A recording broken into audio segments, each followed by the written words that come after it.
Okay, alright. Update po tayo sa Kim Pao Ganap, guys. Ito na naman tayo, guys. Dito, update sa Kim Pao Ganap, guys. Na patuloy tayong umaarangkada. Ito na, guys. sorry. Naubo ng konti. Ito, Si Paolo Avellino po ay isa sa pinakatahimik na katamban ni Kim Chiu at di lang naman po katambar kundi kasama or alam mo na ang leveling. Pero alam nyo ba, rinig hanggang sa buong mundo yung sinabi ni Paolo Avellino na nag-I love you kay Kim Chiu. Nakatutok pa yung mic dyan, guys, ha? Aba, ibang level na talagang nangyayari dito, guys, kasi si Paolo Avellino hindi sukat akalain na ganon siya magsalita sa harap-harapan. We cannot judge person by its cover or the book by its cover, but suddenly, we appreciate Paolo Avellino. Ito nga yung sabi ko sa inyo, yung taong hindi nagsasalita ay may kakaiba yan. Parang bomba lang yan na pag sila'y sumabog, talagang delikado ka na. That's the real score sa mga tao, hindi nagsasalita at tahimik lang. Gaya dito, guys, hindi mo inaasahan or walang umaasa na magsabi si Paolo Avellino na I love you kay Kim Chiu sa maraming tao, guys. That is the real or that's the truth. Pero kagabi, guys, halos hawak-hawak pa niya yung mic at nag-I love you sa dami ng tao dyan, guys. Oh my God, ikaw na Kim. Ikaw na yung favorito. Ikaw na yung lahat-lahat. Kumbaga, nasa iyo na ang lahat, Kimi. Takang-taka yung mga netizen or yung mga friends or kasama ni Kim Chiu sa kwan, guys, sa loob ng event. Kasi kitang-kita nila yung pag I love you ni Paolo Avellino tapos napanganga pa si Kim Chiu na parang ang dating niya kay Kim Chiu, bakit I love you ang daming tao o malalaman na nilang sekreto natin. Alam mo ba yung ganon? Parang ganon yung nasa isip ko, guys, kasi they are trying to deny everything, but the thing is, the fact is really come out. Yan po yung katotohanan dito, guys. Yung the fact is really come out in the mouth of Paolo Avellino. And then, yan nga, maraming nagsasabi, pag may mga interviews, dapat si Paolo Avellino maghahawak ng mic. It's not Kimi. Kasi si Kimi, kasi alam niya kasi yan pasigwayin yung salita eh. Alam na niyang palusutin eh. Kasi sanay na si Kimi sa mga ganun. At medyo nasanay na rin si Kimi sa mga medyo ba. Samantala si Paolo Avellino, it's just only for Kimi's tambalan na halos every day or halos every week siya maghahawak ng mic as of now. Kitang-kita mo naman yung ebidensya, diba? And now, dito tayo ngayon na kitang-kita mo alam mo ba yung pagsabi ni Paolo Avellino kay Kimi na I love you?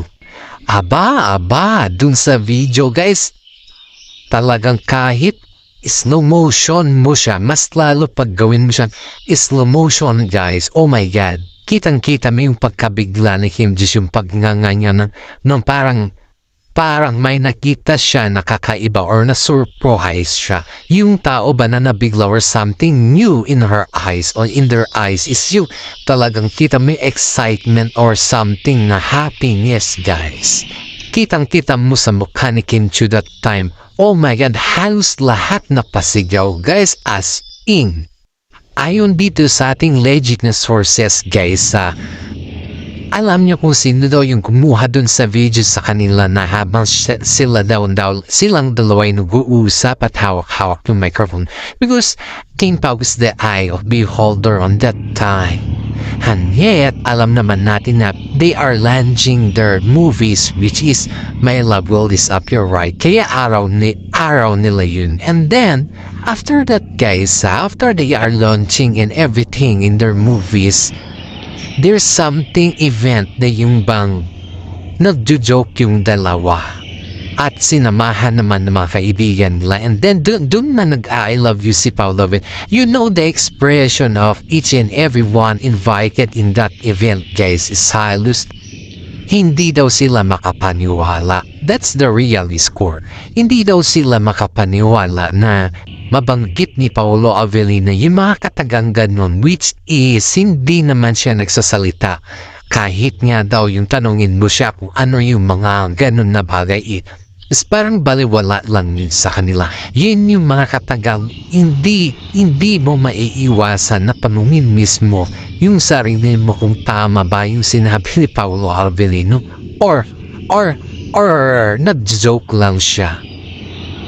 You know guys, yung mga facial expression yung mga taong na karinig dun guys is sobrang saya. At ang sabi pa daw kay Kimi is hindi mo na ma-deny kasi nandyan na yung evidence siya. That's the real true guys. Kasi pag if you are keep on denying the fact na yung ano yung mga real score something, ano yung is if you keep on denying the fact, dyan mo malalaman yung ano yung katotohanan dito at dyan mo din malalaman yung sinasabing lumalabas pa rin ang katotohanan sa lahat. Diba? You know guys ang daming nagmamahal kay Paolo Avellino simula nung naging katambal niya si Kim Chiu at iyan ay kitang-kita naman natin sa Soknit. Kung daming nagmamahal sa kanila guys, ang sobrang dami talaga. Pero yung kitang-kita kasi natin sa Soknit guys, makikita mo talaga na makita mo yung ebidensya is yung patagoba na hindi mo sutatatalan na ito na ba to or ano ba to, parang ganun ka.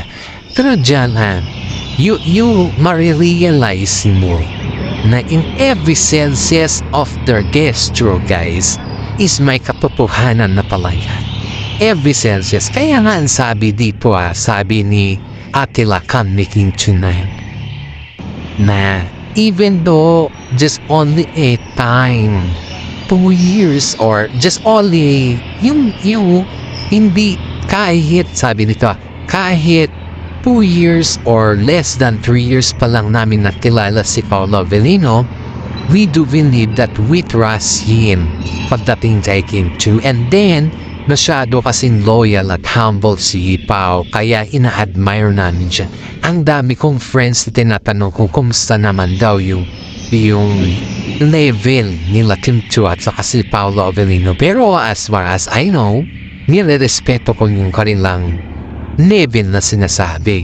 Pero ng akin lang ay pinuprotektahan ko si Kim Chiu at pinuprotektahan ko din si Paolo Avellino because in that sense that sila po ay magkatambal, it's not me. Kaya ang gusto ko lamang is maayos si Kim Chiu at alagaan ni Paolo Avellino si Kim Chiu. That's the message of Attila Khan kay Paolo Avellino. And then also the fans guys.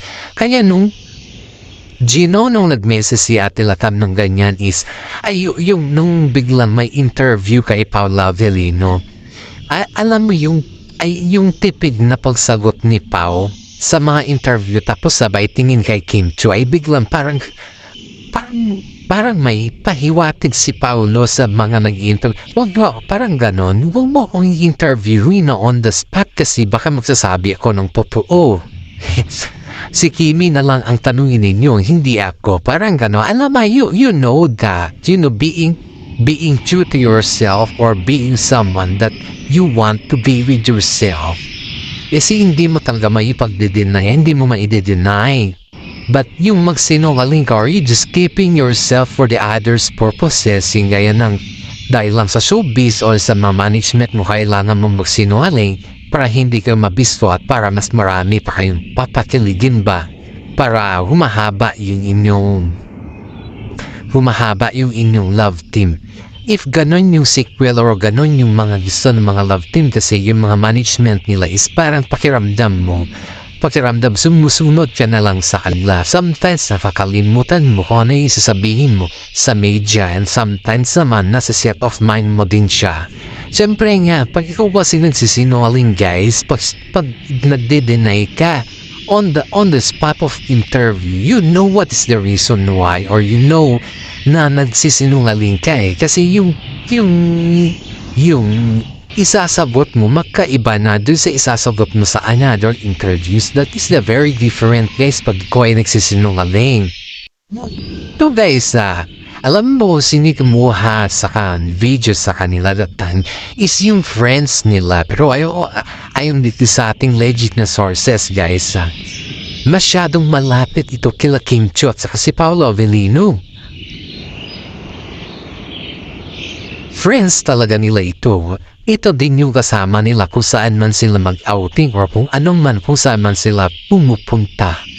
Kasama din ito. Pero dahil nga po sa ayaw niya magbanggit, ayaw niyang banggitin yung pangalan niya, Sokmed, dahil nga siyempre baka mag-viral at pag-initan kahit naman hindi dapat pag-usapan dahil siya patong pagbintang na itatago na lang po natin siya. Para sa naman yung privacy niya naman is may itatago naman sa mata ng iba. You know guys, talagang kinuhaan talaga saktong-sakto dun sa saktong-sakto dun sa pag I love you ni Paolo Avellino. Aba, sabi nga ng paramihan dito kasi kakaibang level ito, sabi nga yung karamihan, which is talagang kakaibang level yung nakitaan natin sa kanila guys. Ibang-iba talaga siya. Kumbaga is talagang hindi mo siya maisip or hindi mo siya maikumpara sa mga ibang love team. Yung kaganapan ng Kim Pao Sang, talagang kumbaga sa burkang pumutok na talaga yung lava. Parang ganun, pumutok na talaga yung katotohanan. You know guys, sa mga comment dito about dito kay Paolo Avellino sa past relationship niya. They just asking me if bakit si Paolo Avellino ay nagde-deny sa mga ex niya kung bakit hindi siya masyadong showy sa mga ex niya, sa mga naging ex sa media. Yan po yung tanong sa akin dito. Peanuts Vlog, bakit nagde-deny po si Pao sa mga ex niya? Ano meron? May magagalit ba? O tatanungin siya ng ganon? At kung ba't di siya nag-open about his past? Yan yung tanong natin sa content creator or isang magko-comment sa atin dito guys. Ito lang yung sagot natin dito guys. Maybe for me na hindi siya publicly na sinasagot ni Paolo Avellino ay mga about sa kanya mga past. Maybe she forgot it already or something that he want privacy. Kasi ang privacy kasi pinag-uusapan dyan guys, mas malakas pa yan kumpara sa mga iba. Lalong-lalo na pag yung tao ay tahimik at ayaw niya talaga na maalungkat kung kanyang privacy ay dyan mo matikita yung sinasabi nila na hindi mo na siya, kumbaga isayaan mo na lang siya. Hindi mo na sa tanongin about sa mga something na ayaw kanyang sagutin. Kasi pag yan ay tinatanong mo sa mga bagay-bagay na hindi ka naman niya sasagutin is lalong mawawalan siya ng kwan sa'yo, gana sa'yo. And yet, si Paolo Avellino kasi guys, wala pa naman tayong alam sa kanya na inamin niya patungkol sa mga past relationship niya.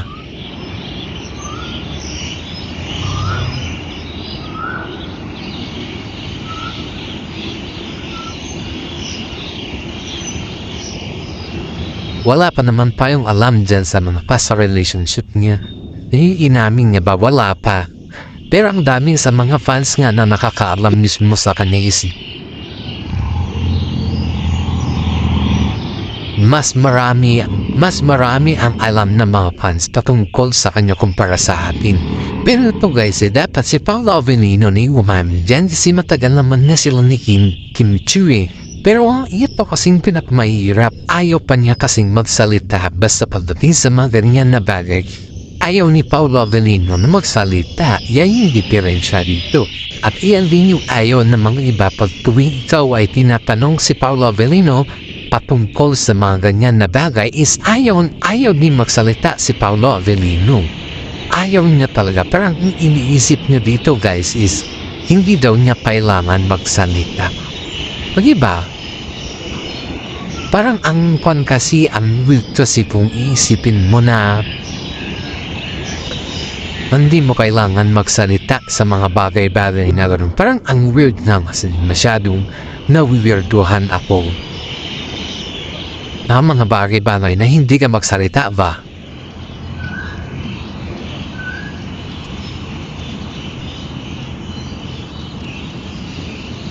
Pero sa katunayan guys, kung tatanungin mo si Paolo Avellino, kaya ito masasabi natin dito ay dapat wag natin i-discriminate si Paolo Avellino. Dapat proud tayo sa kanya kasi siya yung dahilan kung bakit umamin na rin si Kim Chiu at dahil din sa pag-I love you niya, umamin na rin yung dalawa na may relasyon na sila. Kaya nga po itong si mami ni Paolo Avellino ay very proud kay Kim Chiu dahil siya po yung dahilan kung bakit patuloy pa rin si Paolo Avellino na lumalakas ang loob sa industriya. At yung parang kumbaga ina-acknowledge niya din niya yung mahiyain factor or something na ina-adapt niya na rin niya dun sa sarili niya, yung hindi na siya mahiya. Parang ganon guys. Kitang-kita naman natin kasi dito kay Paolo Avellino na masyado kasi din siyang mahihain at iyon yung nahahalata natin dito. You know guys, hindi naman tayo yung masyadong mabola or masyadong kwan ba, pero nakikita kasi natin dito yung kalagayan ni Paolo Avellino noon na masyado siyang mahihain at hindi rin siya umaamin sa lahat ng bagay noon. At now, aminado na siya guys, kaya ito na yung kilig factor pagdating kay Paolo Avellino. Sana naman to pagpatuloy mo yan dahil lahat ng mga tao ay sumusuporta sa iyo ay talagang gusto nila na may road to forever na kay Kim Chiu. Huwag sana kayong matulad sa kat din na biglang iwas na hindi mo maintindihan kung anong rason. Diba? At hanggang dito na lang pong ating updates guys. Maraming salamat.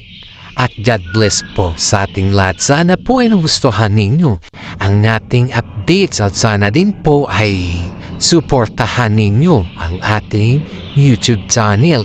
Sa ating YouTube channel, paki-like, subscribe, and share naman po. Sa malaking tulong nyo na po yan para sa akin. Maraming salamat po again.